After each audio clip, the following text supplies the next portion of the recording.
देखिए ये बहुत शानदार तस्वीर है, भारतीय जनता पार्टी के लिए ऐतिहासिक जीत है। तो कल का जो शपथ ग्रहण समारोह है वो भी काफी ऐतिहासिक है, उसके बारे में भी जो डिटेल्स है उस पर भी हम बात करेंगे। लेकिन इस बीच एक जबरदस्त पैनल मेरे साथ जुड़ चुका है, क्योंकि ये जबरदस्त जीत है भारतीय जनता पार्टी की। इससे आगे क्या कुछ हर कोई उम्मीद कर रहा है। मैं जल्दी से तारुफ करा दूं जो गेस्ट मेरे साथ जुड़े। मेरे साथ भारतीय जनता पार्टी के तेज तर्रार वक्ता प्रवक्ता शुभेंदु शेखर अवस्थी साहब जुड़े हुए हैं। शुभेंदु जी नमस्ते कर रहा हूं। मेरे साथ चंदन घोष साहब जुड़े हैं, प्रवक्ता हैं कांग्रेस के। घोष साहब नमस्कार।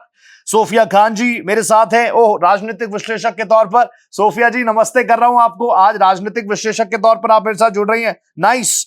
फिरोज बख्त साहब मेरे साथ जुड़ रहे हैं, पूर्व चांसलर और राजनीतिक विश्लेषक। साथ ही धनवीर चौधरी सर हमारे साथ स्टूडियो में मौजूद है। चौधरी साहब नमस्ते कर रहा हूं आपको। अनूप भाई भी मेरे साथ इस वक्त स्टूडियो में ही मौजूद है। अनूप और मैं दोनों हम लोग बंगाल से घूमकर आए हैं। आगाज भी शानदार था, अंजाम भी भारतीय जनता पार्टी के लिए बहुत शानदार हो रहा है। शुभेंदु जी जल्दी सर याद कर दीजिए, एक शुभेंदु दिल्ली, एक शुभेंदु बंगाल, सब शुभेंदु ही शुभेंदु और शुभ ही शुभ, सब शुभ है। हाँ रोहित भाई, लगातार वर्षों से मेहनत करने के बाद आज आप देखिए कि अमित शाह जी का चेहरा कितना खुश था और दिल से उनको खुशी नजर आ रही थी जब इतने सारे लोग सामने, इतना बड़ा विधानमंडल के लोग बैठे हुए थे, विधायक बैठे हुए थे। एक नए आजादी के बाद पहला ऐसा अध्याय है। पहले भारतीय जनता पार्टी के मुख्यमंत्री के रूप में शुभेंदु जी ने वहां पर ओलिया कल लेने वाले हैं, शपथ लेने वाले हैं। और यहीं पर कुछ दिन पहले अनूप जी के डिबेट में, जब एक दिन पहले हम डिबेट कर रहे थे, तो एक हमारे टीएमसी के कार्यकर्ता थे और वो कह रहे थे कि भाई कल ढूंढ रहे हैं अभी तक, वो मिले नहीं शुभेंदु जी, आपको ढूंढ रहे हैं आप अभी तक। हाँ, और उसके बाद से वो आ नहीं रहे। मैंने कहा था अनूप जी को कि उनको कल जरूर बुलाइएगा और मैं बड़ी कोशिश करके उस दिन जब 5 बजे का शो रोहित जी आप कर रहे थे तो मैं पहुंचा था। मैं ये कहना चाह रहा था कि ये एक मेहनत की लड़ाई है, एक परिवर्तन की लड़ाई है। उस जगह पर लोगों ने जो एक बात करी थी कि भाई एक नए भारत के निर्माण की लड़ाई है, उसमें सबने सहयोग किया है। मोदी कहते हैं, अभी अमित शाह जी ने सभी का अभिवादन किया है और मेरे को लगता है कि एक ऐसा वेस्ट बंगाल की निर्माण होने वाला है जिसमें सुरक्षा सबको मिलेगी। रात में 8 बजे तक नहीं, सारी रात को कोई बहन कहीं से कहीं जाना चाहे तो वो जा सकेगी। अवस्थी साहब चैलेंजेस तो आपके लिए बड़े होंगे ना। देखिए वैसे प्लीज आप ये मत समझिएगा कि रोहित भाई थोड़ा तो इंतजार करो, अभी तो हमने शपथ भी नहीं ली। ग्रैंड सेलिब्रेशन की तस्वीरें तो हम दिखाएंगे ही, ब्रिगेड मैदान पूरी तरीके से तैयार है। लेकिन आपको नहीं लगता कि ये सेलिब्रेशन और बड़ा होता? लेकिन ये जो पीछे कुछ दिनों में और घटनाक्रम किस तरीके की चीजें आई, आप समझ रहे हैं मैं जो नहीं बोल रहा? रोहित जी बिल्कुल, वो खलल हटेगा ना, देखिए वो खलल खत्म होगा ना बंगाल से, बिल्कुल खत्म होगा। और जो एक लाइन बोली थी उन्होंने कि उल्टा टांग के सीधा करेंगे, ये जरूर होगा। जो लोग अभी भी नहीं मान रहे, जो लोग अभी तक अपनी हार मानने को तैयार नहीं है जी, जो लोग अभी तक ये बैठे सोच रहे हैं कि कुछ भी खेला कर देंगे, ऐसे जो आपराधिक तत्व के लोग हैं, उनको एक बड़ा मैसेज जाएगा, आप चिंता नहीं। ओके अनूप भाई, लेकिन ऐसा लग रहा है शुभेंदु जी कि जब चुनाव के परिणाम सामने आया उसके बाद देखिए लगातार ऐसी घटनाएं बढ़ रही। सबसे बड़ा चैलेंज यही है कानून व्यवस्था, और इसके लिए क्या हम तो देख रहे हैं भाई, जब रिजल्ट आया तो बुलडोजर भी आया बहुत जगह पर। ये एक ट्रेलर था, आने वाले वक्त में क्या होगा कानून व्यवस्था, क्योंकि गृह मंत्रालय जो है खुद ही रखेंगे शुभेंदु अधिकारी अपने पास। ऐसे में क्या कहा जाए, क्या माना जाए कि बुलडोजर चलेगा यहां भी? बहुत अच्छे बुलडोजर चलेंगे और वो विचारधारा आपको देखिए, कल कोई हमसे कह रहा था कि लेनिन का स्टेचू तोड़ दिया गया। अब ना ही वो हमारी विचारधारा थी, ना ही भारतीय थे वो। ऐसी एक आध घटनाओं का भी हम विरोध करते हैं कि कुछ तोड़ने ओड़ने की आवश्यकता नहीं है, फिर भी कई बार इमोशंस में होता है। फिर भी मैं मानता हूं कि कांग्रेस के जो ऑफिस जो कार्यालय कब्जे में चले गए थे उनको वापस मिल जाएंगे। ममता बनर्जी जी से अनुरोध है कि एक सकारात्मक विपक्ष की भूमिका को निभाएं। जिस तरीके से पिछली बार जब हम चुनाव हारे थे तो अगले दिन से हम अगली बार चुनाव की तैयारी में लग गए थे, वो भी लगे और हर सकारात्मक भूमिका के साथ वो काम करें। उन्होंने भी अच्छे काम किए होंगे और वो भी अच्छा ही चाहती रही होंगी, बहुत पुरानी नेता है। मैं अनुरोध करूंगा आपके चैनल के माध्यम से सभी जो टीएमसी के नेता रहे हैं, ममता दीदी रही हैं, कि वो आप शांति बनाने में यही राजनीति चाहिए, यही विनम्रता भी ऐसी चाहिए। बिल्कुल। भले ही प्रचंड जीत मिल गई, लेकिन शुभेंदु दा देखिए किस तरीके से बात करे। जल्दी से और भी गेस्ट है, उनका एक एक रिएक्शन ले लेता हूं। सोफिया जी के साथ शुरू करता हूं। हर कोई कह रहा है बदलाव हो गया, बदलाव हो गया। सोफिया जी, हमसे गलती तो नहीं हुई ना कुछ? मतलब राजनीतिक विश्लेषक के तौर पर आप मेरे साथ जुड़ रही हैं, और प्लीज मुझे बताइए आप क्या एक्सपेक्ट कर रही हैं? अब अगर बंगाल में बदलाव हो रहा है, सोफिया खान क्या एक्सपेक्ट कर रही है? नमस्कार आप सभी को। देखिए, अभी मैं सुन रही थी शुभेंदु जी को। सबसे पहले मैं बधाई देना चाहूंगी शुभेंदु अधिकारी जी को, नॉट एज अ टीएमसी कार्यकर्ता but as a resident of West Bengal, Paschim Bengal में रहने की वजह से।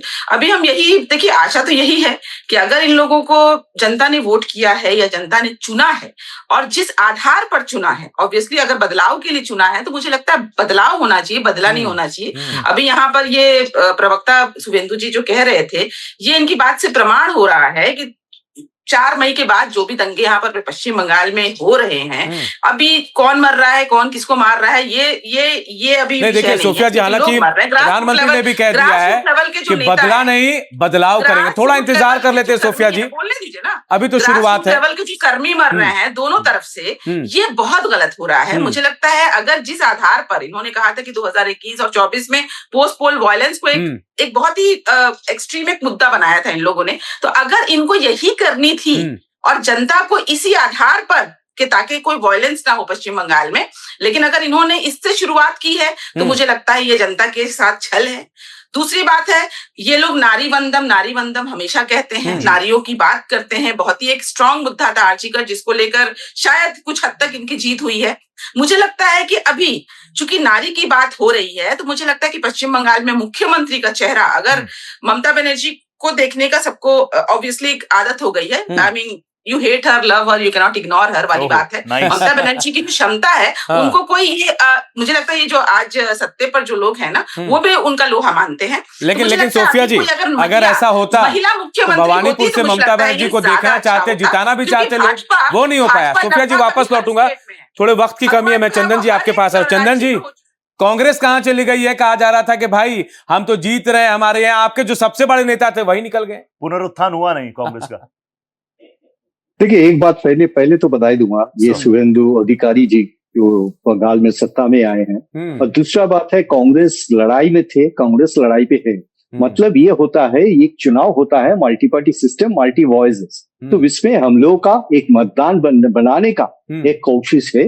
ये संगठन का बात है, हो सकता है अभी नहीं बना, लेकिन 10 साल पहले हम लोग प्रिंसिपल अपोजिशन थे, तो ये होता है, हो सकता है नेक्स्ट 5 इयर्स रिसार्जेंस होगा पार्टी का। लेकिन एक बात है, बात ये है, अभी तक ये नया गवर्नमेंट शपथ नहीं ली, लेकिन काल से ये उम्मीद रहेगा, जो बंगाल में हिंसा अभी तक बंद नहीं हुआ, हम लोग जो डिस्कशन कर रहे हैं बंगाल में, लेकिन चल रहा है अभी तक 7 का खून हो गए, तो इसी में ध्यान देना पड़ेगा। पहले जो मतलब हम लोगों का गृह मंत्री जी जो बता रहे थे, जो बंगाल में शांति लौटेगा, बंगाल में पीस सेटल होगा, तो इसी में हम लोगों का सबसे बड़ा जो उम्मीद है, जो पहला जो काम है, ये है पीस सेटलमेंट इन बंगाल। अगर ये नहीं हुआ तो कहीं पे ये गवर्नमेंट का कोई काम शुरू नहीं हो सकता है। उम्मीद है, बधाई दूंगा, हम लोगों का साथ रहना, साथ रहेंगे भी गवर्नमेंट के साथ। अगर अच्छा काम करे तो ये लोकतंत्र है, तो इसमें हम लोग विपक्ष भी साथ देगा। चौधरी सर जल्दी से, बख्श साहब तुरंत आ रहा हूं, just give me 2 minutes. Chaudhary साहब रिएक्ट कर दीजिए। चौधरी साहब, ये बात तो बिल्कुल सच है, जब चुनाव चल रहे थे तो गृह मंत्री जी 27 तारीख तक वहीं पर रुके। अभी आज मुख्य पर्यवेक्षक ऑब्जर्वर के तौर पर गृह मंत्री यहां पर पहुंच चुके हैं। लॉ एंड ऑर्डर कम से कम ये एक अग्नि परीक्षा है जिसको शुरुआती दिनों में पार करनी होगी। गलत तो नहीं कह रहे चौधरी साहब कुछ? नहीं, बिल्कुल आप सही कह रहे हैं। लॉ एंड ऑर्डर और जो कानून का राज है वो बंगाल में निश्चित स्थापित होगा। और जो ये अव्यवस्था आप देख पा रहे हैं, मैं समझता हूं कि ये टीएमसी के गुंडे और गुंडी जो संविधान के तरह आचरण ही नहीं कर रहे थे, एकदम सत्ता ही नहीं छोड़ेंगे, उनको ये करारा जवाब है। और गुंडों को भी लटका करके, जो माननीय गृह मंत्री जी ने कहा है, सीधा किया जाएगा और वो लोग बंगाल छोड़ने को मजबूर होंगे, या तो जेल के अंदर होंगे या बंगाल से बाहर होंगे। और मैं आज श्यामा प्रसाद मुखर्जी को भी नमन करूंगा, जो उन्होंने एक सपना देखा था 5 दशक पहले, जो सरकार उन्होंने वहां बनाई, आज वो फलीभूत होता नजर आ रहा है। और एक हमारी बहन मांझी समुदाय से जी विधायक बनी है, मैं उनको भी नमन करूंगा कि अंत्योदय की जिस भावना के साथ में जो है वो आगे आई हैं, विधायक बनी है, उन पे एक साड़ी तक के पैसे नहीं थे। हाँ। और वो लोकतंत्र में, ये लोकतंत्र की यही खूबसूरती है कि वो आज सम्मानित विधायक है। तो मैं पूरे देश की जनता को बधाई दूंगा। बिल्कुल, देखिए ये तो लोकतंत्र है। रोहित, सोफिया जी मुस्कुरा रही थी, आप जाइएगा उनके पास में। मैं फिरोज बख्श साहब के पास जाता हूं। बख्श साहब, आपको क्या लगता है ये जो बड़ी विजय है बीजेपी की, इसे जमीन पर लाने में बहुत मेहनत पहले करे, लेकिन अब बता दीजिए कि अब क्या चुनौतियां बीजेपी के पास हैं कि बंगाल में स्थिर सरकार रखनी है, आगे भी 5 साल बाद रखनी है, तो क्या करना होगा? जी देखिए पोखरियाल साहब, सबसे पहले तो मैं मुबारकबाद देना चाहूंगा नए एम्परर और एम्पायर को, जो कि शुभेंदु सरकार के अंडर अब बनने जा रहा है। और जिस तरीके से मुस्कुरा रहे थे अमित शाह साहब, मुझे ऐसा लग रहा था मानो बंगाल में सरकार नहीं बनी, ढाका या लाहौर में बनी है। और वाकई में इतना बड़ा किला सर उन्होंने कर लिया। और मैं तो सोचता हूं कि अगला इलेक्शन लाहौर में हो तो बीजेपी को वहां से भी लड़ना चाहिए। खैर चलिए, लेट अस बी सीरियस। देखिए अब ऐसा है, इसकी बड़ी कुर्बानी देनी पड़ी बीजेपी को। 321 जो कार्यकर्ता हैं अब तक वो मारे गए हैं, यानी समझिए पिछले कई सालों में। पहले तो इनकी 3 सीटें थी, फिर उसके बाद 77 हुई, अभी 207 हो गई। इसके लिए इनको बड़ी बड़ी बड़ी मेहनत करनी पड़ेगी। और जिन लोगों की वहां कुर्बानियां हुई हैं वो उनको पुनर्जीवित करना चाहिए और सबसे पहले उनको श्रद्धांजलि देनी चाहिए। श्यामा प्रसाद मुखर्जी की बात कर रहे थे हमारे भाई, बिल्कुल वो तो एक तरह से एक समझिए कि एक टावर रहेंगे हमेशा यहाँ, लेकिन बहुत काम है। बड़े खड्डे 75-78 साल के गड्ढे हैं यहाँ पे बंगाल में, जो लेफ्ट ने हुकूमत की, फिर ममता दीदी ने करी। उन गड्ढों को भरना होगा, क्योंकि with great powers come great responsibility. जल्दी से शुभेंदु दा, मैं आपको 30 सेकंड दे रहा हूं, मैं आ रहा हूं। सोफिया जी तुरंत आ रहा हूं। 3 प्रायोरिटीज बता दीजिए, बंगाल में सरकार बनते ही क्या होने वाला है? सबसे पहला कि वहां की जो सुरक्षा व्यवस्थाएं हैं, जो लॉ एंड ऑर्डर है, उसको मेंटेन करना है। वहां से जो इंडस्ट्री चली गई थी बाहर, उनको वापस लाके और वहां पे बड़े बड़े इन्वेस्टर्स को लाना पड़ेगा। ठीक है। तो कुछ 6000 कंपनियां बड़ी चली गई। चलिए, आपने बता दिया क्या प्रायोरिटी है। सोफिया जी आपके पास आ रहा हूं। सोफिया जी मुस्कुरा रही थी, क्या होना चाहिए बंगाल में अगर बेहतर शासन करना है? देखिए, सबसे पहले तो श्यामा प्रसाद जी की बात निकली है, तो definitely he was a very great icon. लेकिन मुझे लगता है कि स्वर्ग से उनको बड़ी तकलीफ हो रही होगी कि जहां पर यहाँ पे भाजपा का सपना पूरा हुआ, इन्होंने मिठाई से नहीं बल्कि पिटाई से शुरू की। तो 4 तारीख के बाद जो बदलाव था ना, वो मिठाई से नहीं पिटाई से शुरू हुई।